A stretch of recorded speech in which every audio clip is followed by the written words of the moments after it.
What's done here? Wandering around aimlessly through a nearly pitch-black level. Doesn't look so pitch-black to me. Looks almost like you can see everything around you. But no, that must just be me. The beginning is not too bad, but when you get to the kelp lake, there's way too much leaf jumping to do on it, with the leaves completely blend in with the water, and you won't see where you're going to land until you drown. You know where that came in? Immediately after they made their point. Freaking liquid.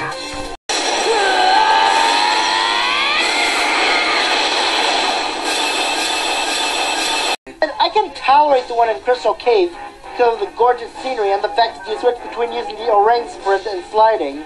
In this one, however, that stuff isn't here. And don't get me started on the stupid music. The stupid music? I know that it might be up to interpretation, but I actually like the way it sounds. It's really catchy and was the same music used in the Crystal Cave, which you just said was better.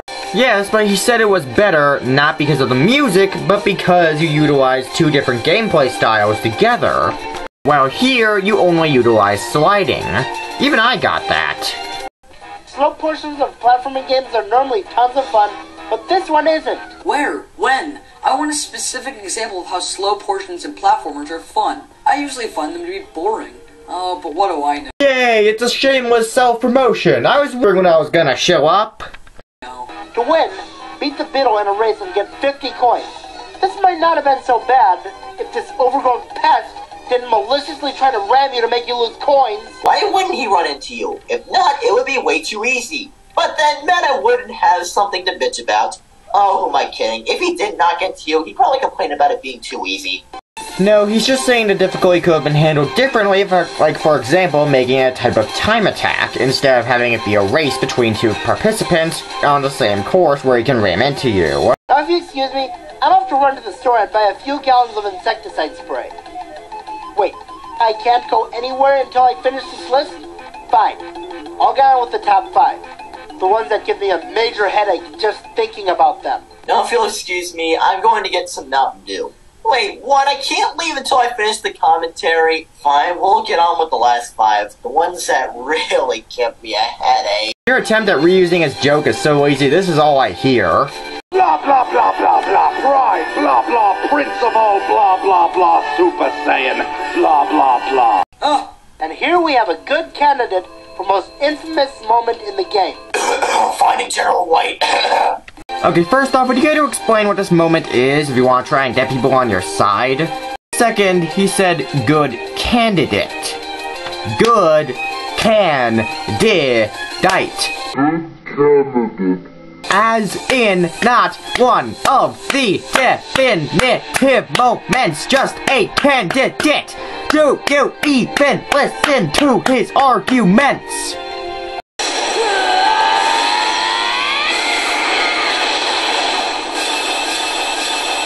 In Twilight Town, and I'll admit, you get an awesome party member. Too bad you have to go back on that trail, back to Creepy Steeple. Wow, he's really playing up this trail thing for something that takes a grand total of 3 screens to get through. But no, you're right, this is way worse than trying to find General White. You know, maybe he hasn't reached General White. You ever think about that? And even then, he did say it was a good candidate. Fucking drink ice cream and Mountain Dew at the same time.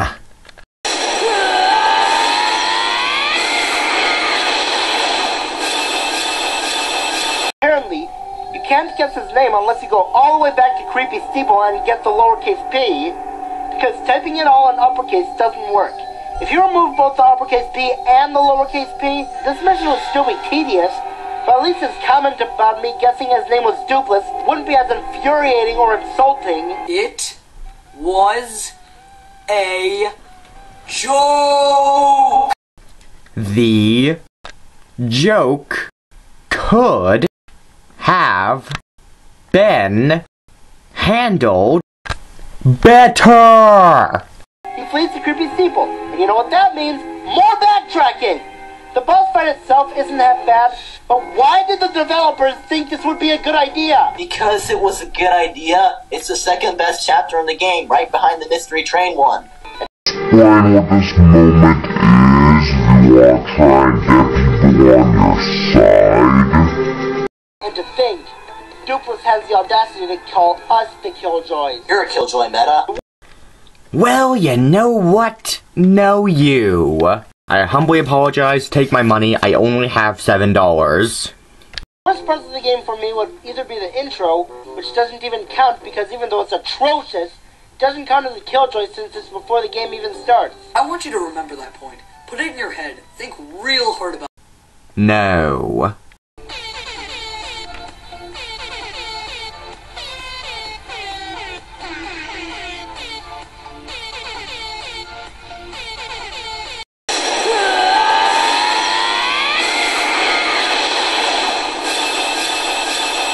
The second phase is probably the biggest disgrace to a boss I've ever seen. Instead of looking intimidating like the original game, he looks like an overgrown twit. The shading on him is really bad. Does the shading look worse than the original? If not, then you really shouldn't be complaining. No, he's just saying the original shading made him look much more intimidating than... well, this. Tell me, would you be more intimidated by someone who looks about 5 foot bigger than you are and is covered in red, or someone who's 50 times bigger than you are and is mainly covered in shadow? Yeah, I thought so.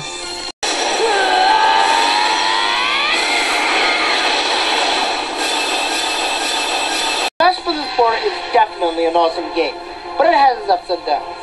The gamer stage is my most hated stage in the entire game. Oh god, he's serious. Okay, this bugged me since I first saw the video, but what is the point of saying that? Are you treating it like he hasn't been serious this entire list? Because from his tone, it seems like he's been serious this entire time. If you're referring to his Smash Brothers entry, then I gotta question why would he not be serious during a Smash Brothers entry?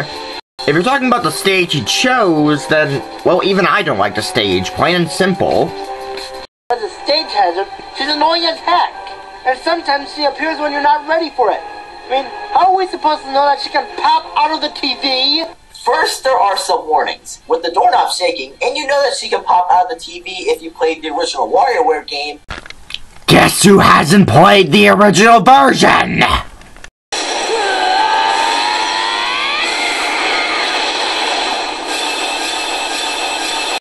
I don't care if you people like it. Just because you think it's funny doesn't mean I automatically have to agree with your opinion.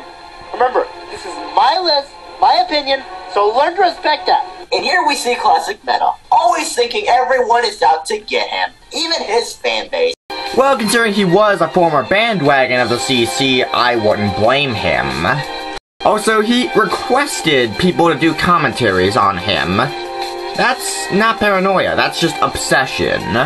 And besides, I too have these feelings of paranoia of wanting to know whether or not people are talking about me on the internet. To make a long story short, he's bringing up an issue that people are going to bring up in the comments section most likely. Yet no one was going to ask that, even back when the video was uploaded, but the point still stands. The only time I will ever play on the stage is if it's in Omega form.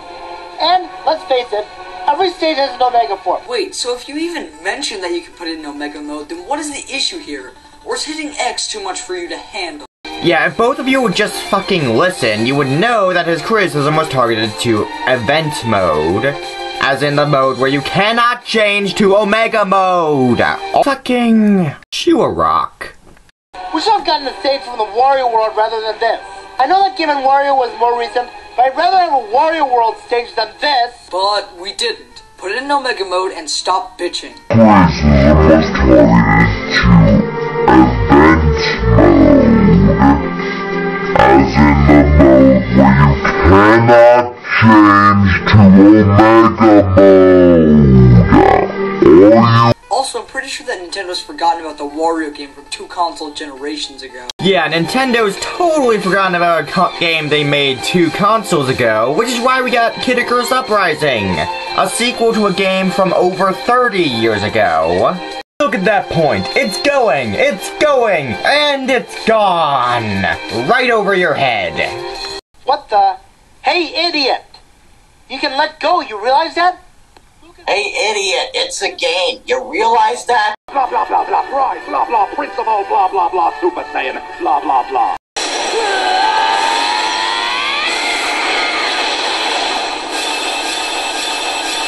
This is hands down the most mean-spirited ending cutscene to any video game ever.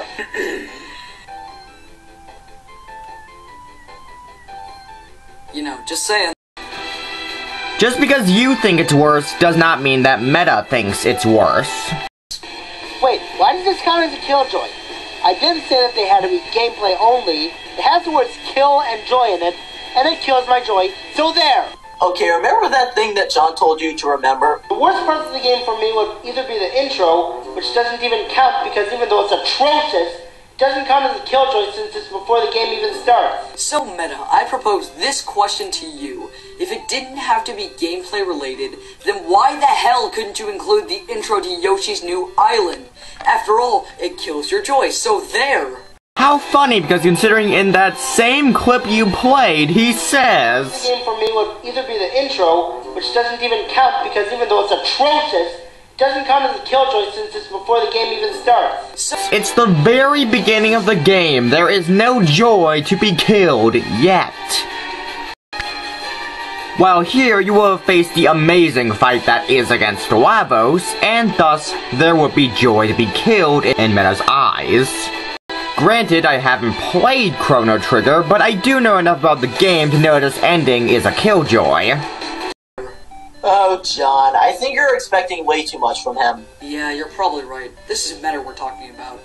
Oh, okay, so for all you care, he could be talking about fucking Bionicles, and he could still be wrong, because he's Meta. Fucking play Black Wings without their modern support.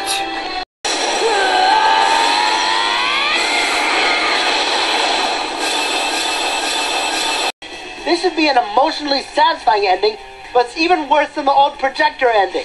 I'd rather have a low-quality and anticlimactic ending than a horribly mean-spirited and unbelievably stupid ending. I wouldn't. In fact, I don't think anyone would. What if at the end of Bloodborne, suddenly the game dropped to 10 FPS and pixelated, and you couldn't tell what the hell was going on? Nah, but that's better than the mean-spirited ending of the game.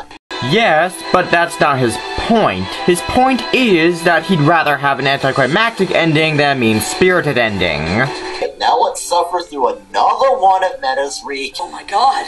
He finally listened. Finally, Meta has stopped doing recaps in the 2015 countdown. Well, maybe he has improved. But if number one is to speak for anything, he certainly hasn't. So we've seen a very poorly designed control stick wiggler, a disease to level grinders, a minigame with horrible controls, an incredibly dark forest, a sliding game with potential that I just threw out the window. Oh, so he did include the recap just in the segment. God damn it, Meta, I had actually had a little faith in you for a moment. No, he's just summarizing what made the previous entries bad so that he can build up to how bad number one is. I genuinely have no idea how you guys missed this.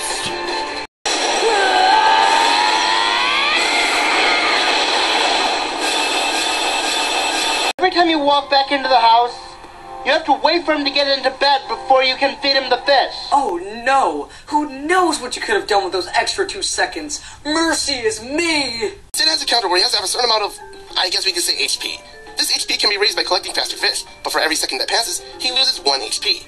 This makes the situation one where every second counts. So the fact that Meta has to wait a few seconds for Sid to get back into bed so he can feed him the fish can be infuriating, since Sid is wasting time that could be spent on saving him.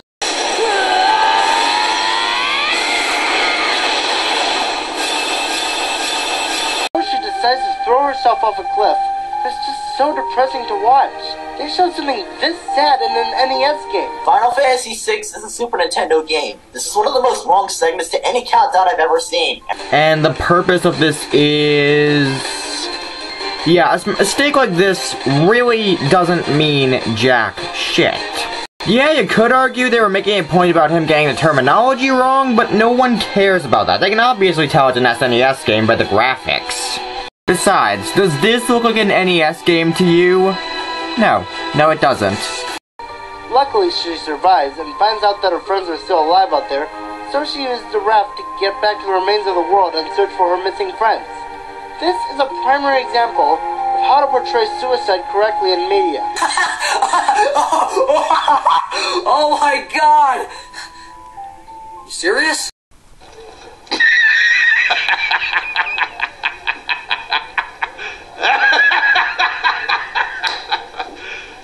You serious? You plagiarist. Oh god, somebody get that thing out of here!